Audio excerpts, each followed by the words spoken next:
this is my horror review, horror movie thoughts about Black Phone 2.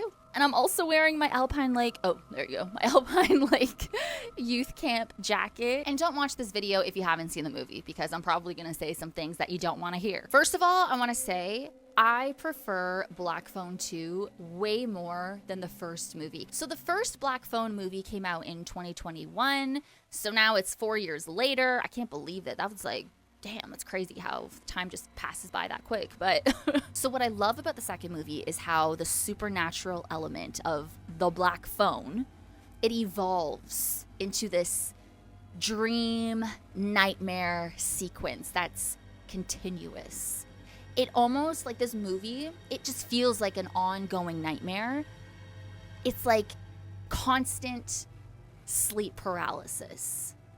That's the best way to describe it, in my opinion. The setting in the winter, the isolation at the youth camp, it just adds to the horror atmosphere. And the fact that Ethan Hawke, I almost said Ethan Kraft, Hillary Duff's on my mind. The fact that Ethan Hawke, aka the Grabber, he's dead. And he comes back. And he's supernatural. That's what makes it even creepier. So I'm gonna be completely honest. In this video, I've recently watched The Black Phone, the first movie, literally a few days ago. I never saw it when it came out in 2021. I never really knew much about it. Like, I knew of it. I don't even think I watched the trailer back then. I just remember seeing images of Ethan Hawke, like, in that mask.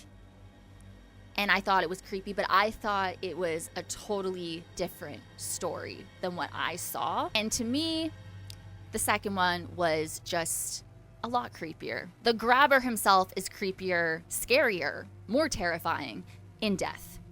But when I watched the first one, I was confused. I was really confused. I thought there were a lot of holes in the story. Like, I kind of had to sit back at the end and just kind of think.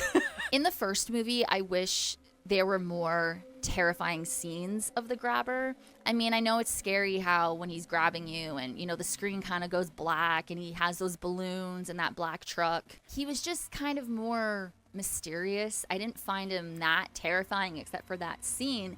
But in the second movie, he is pissed off. And what the heck? He's coming back from the dead? I never watched the trailer for the second movie either, so I had no idea. But I knew that he was back in the second one. And I was so confused by that because after watching the first one, I was like, what? But he's dead. Unless there's flashbacks, someone else is taken over. Maybe he's not really dead, but I was like, there's no way he's not dead. The way that he was killed, there's just no way. So then, in the second movie, he's dead. I was like, okay, I'm glad that he's dead and he didn't actually survive that, you know? But that's what makes him creepier. The whole movie with Gwen's dreams that she has in the first one, it just shows like she's really psychic. She has medium abilities, but it's even heightened more in the second one. The Grabber is calling on the Black Phone, and obviously the Black Phone is used in the second one to communicate with past victims as well, like in the first one. Can we talk about the character development of the dad? Completely changed man. And I'm glad, I'm happy to see that. Because he really bothered me in the first one. I mean, I think he bothered us all, but no, the second movie, he really has turned around. It's just the tension throughout. It's just a different vibe from the first one. The scene with Gwen talking to her mom on the phone at the end, that was really sad. And then when she tells Gwen that Robin says hi, the acting is amazing. Gwen's performance. Also, why did they give her that haircut? That's what I was thinking when I first saw her. Why the heck did they give her that haircut? But she's amazing. All of her scenes. She's just, you know, extremely emotional. That must have been hard to do. Like the whole movie, you know, she's just going crazy pretty much. Well, she's not going crazy. She's actually seeing the Grabber. But seeing the Grabber on ice skates, I don't know what it is about that, but that freaked me out. He's literally just like skating and trying to kill everybody. And I thought that was terrifying. The way he looks under the mask, because, you know, he died in the first one, terrifying. So I thought Ethan Hawke, he is amazing as the Grabber as well. The acting is great. I've been watching a lot of behind the scenes of the Black Phone 2. It's just so interesting seeing how they do everything. And the fact that, you know, Gwen, she was actually underwater and everything. I would be so claustrophobic.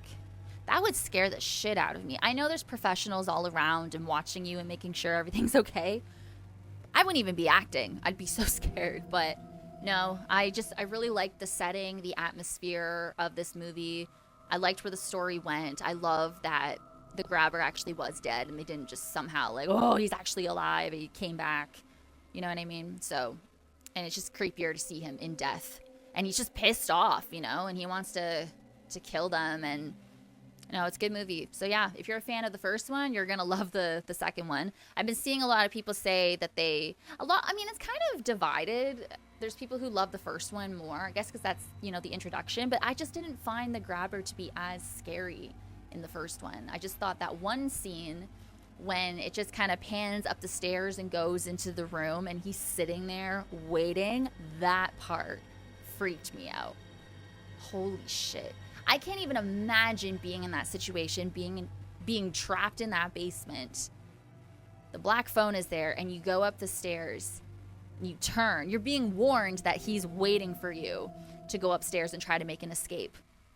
And if you try, like, he's gonna beat you, right? Can you imagine going up the stairs and turning left and you see him just sitting there? I would go into a state of shock and I would be paralyzed. Like, that was the most terrifying moment, in my opinion, in the first movie. I don't know. We also find out more about who he was before he became the grabber and then how he went to the youth camp. So he was in that picture. I kind of saw that coming, though, to be honest. So I wasn't really surprised by that. But I'm so happy that I finally watched both of the movies. And also, I got an amazing Black Phone 2 PR box. I did a whole unboxing video or a YouTube short if you want to check it out. But I got this jacket that I'm absolutely obsessed with. I got a mug, I got a hat, I got a blanket. Like, check it out. I have another YouTube short probably coming soon too, like showing the outfit even more. But yeah, but let me know if you've already seen Black Phone 2, if you're planning to see it. And thank you so much for watching. As always, you rock my world. In the song lyrics, Michael Jackson, hashtag team Birdie44, hashtag Barilla Runs. Hey, and I will see you in my next video.